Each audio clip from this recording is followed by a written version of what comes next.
On this episode of CityView, picking your favorite projects. The bond process seeks input. Picking the ballot order. City Council elections are set for May. And setting the pace for large events. It's the city's message to event organizers.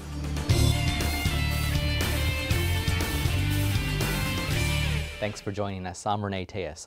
Well, when you're at the supermarket, the question of paper or plastic will soon be a thing of the past.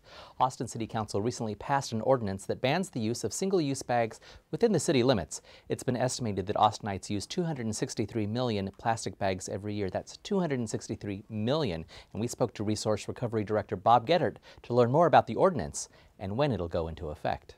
What this is it doesn't ban bags at the grocery store or the retail store. What it does is regulate to the retailers what types of bags can be distributed so that we get away from the environmental problems of single-use bags and move towards reusable bags. A plastic reusable bag will be an option with handles. A paper reusable bag with handles will be an option at the retail checkout counter. And the reusable cloth bags or linen bags with handles. And what our desire is to move from a single-use or a limited-use type bag like this to a reusable bags that can be reused at least 100 times. And that is the goal of the ordinance. We settled in on a one-year transition, so the ordinance takes effect March 1st, 2013. And in that one-year time period between now and March 1st, 2013, we'll be engaging in a public education campaign. We'll be working with the retailers on signage. The part of the responsibilities of the retailers is having adequate signage to consumers on what their choices are. All of this will happen in the next year. Part of the ordinance really relies on an extended public education and outreach campaign. Our organization will be working with social service agencies, nonprofits, other organizations and retailers in handing out a lot of these single-use bags for the population to start getting used to it. And we're also engaged in a media campaign to educate everybody on how to use reusable bags. The ban does not apply to things like dry cleaning bags and garbage bags. And from bags to the ballot box, it's time to start thinking about where that voter ID card is. City Council elections are weeks away and the field has been set. Between the mayor's position and 3 council seats up for grabs, a total of 14 folks are running. Early voting occurs from April 30th through May 8th, and Election Day will be May 12th. Want to know what each candidate stands for? Stay tuned to Channel 6 in April for video statements from each contender. Also, we'll be airing a forum with the candidates from each seat, moderated by the League of Women Voters, on April 25th. For more information on the election, visit austintexas.gov. And while candidates compete in the council race, representatives from different city departments make up PACE. PACE stands for Public Assembly Code Enforcement, and they recently held a news conference to remind folks that throw large-scale events or parties like those that occur during the same time as the South by Southwest Festival that it's always safety first. So when an event organizer builds a music stage that doesn't meet safety standards or the event doesn't have the proper permits, the PACE team issues the violations but prefers to work with organizers in advance of their events. The city requires permits in order to reduce hazards and ensure safety of all participants. Business owners had been telling the city for a couple of years, or a number of years, your permitting and development process can be quite complex. We need some help in understanding the process, and we would like to have someone to help navigate us through the process. And so the Small Business Development Program designed and developed the program, and we implemented it over a year ago. Not sure if your next event requires a permit? Will there be live music, tents, beer, private security, or parade?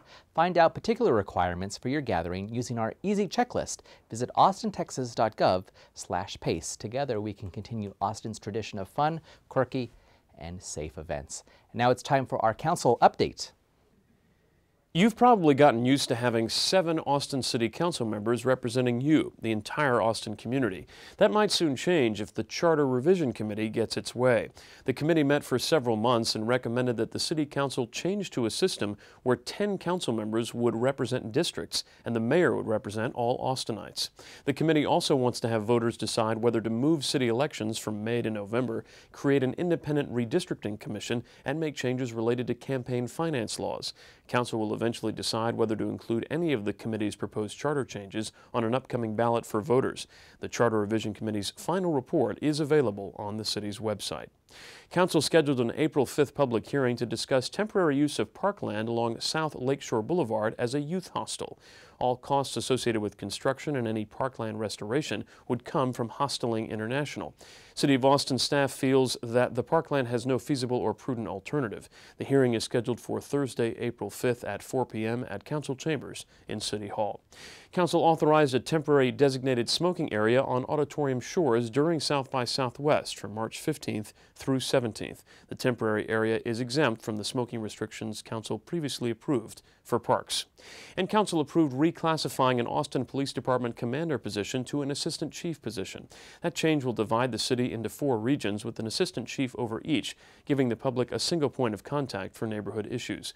Assistant chiefs do not move between assignments as frequently as commanders do, so the community will have more continuity with the same leaders. In all, Council considered 78 items at its March 8th meeting. Its next regularly scheduled meeting will be March 23rd. For CityView, I'm Larry Schooler. Would you like to be able to help identify top projects and priorities you think deserve consideration in a future bond referendum?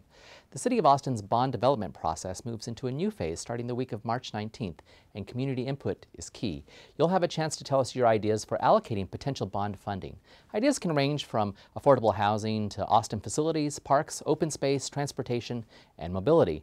The Bond Election Advisory Task Force will be collecting input as they consider their recommendations to make to the Austin City Council. You can learn more about the bond development process and get a list of the workshop dates, times, and venues at austintexas.gov/bonddevelopment. From your thoughts on the bond to your thoughts about Imagine Austin, the city's plan for the future. Over the last 3 years, more than 18,500 ideas and suggestions have helped shape the plan. The plan hopes to reflect the community's values and aspirations. The current draft of Imagine Austin was overwhelmingly endorsed by the Citizens Advisory Task Force on February 21st. To learn more, visit www.imagineaustin.net and consider sharing what you think about the plan with decision makers. The city's Planning Commission will hold public hearings on Imagine Austin at Austin City Hall, and you can find the dates and times at imagineaustin.net as well. The Planning Commission is expected to forward the comprehensive plan to the City Council for its review in April. Council will then hold public hearings, and we can look for an Imagine Austin vote in late May.